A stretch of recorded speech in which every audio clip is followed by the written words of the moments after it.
Good morning, everybody. It's Dr. A in the garden.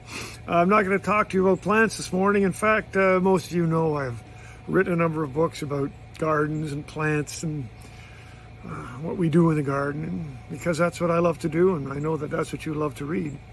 I do want to introduce something that's kind of very, very different today. This is a new book that just came out this week. It's in November right now, and it's a book that has nothing to do with gardens or plants or anything for that matter that you're used to seeing from me.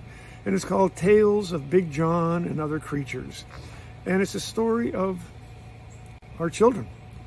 As they grow up, they all do silly things, and we all talk about them and laugh about them and then tend to move on and forget about them. My stories here about my children are no different than your stories about your children.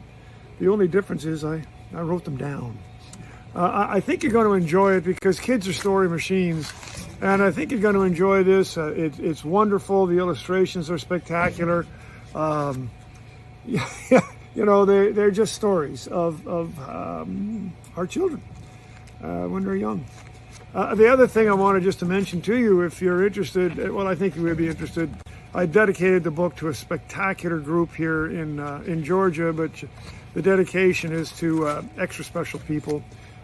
For disabled children and adults, and part of the profits of this book go towards making them part of our life. Anyway, Tales of Big John and Other Creatures, available through my website, alanarmitage.net. Come on, I think you'll enjoy it. It's a great gift for Christmas and whatever else. Pretty easy to read, pretty simple, and it'll make you laugh out loud. All the best. Take care. Bye-bye.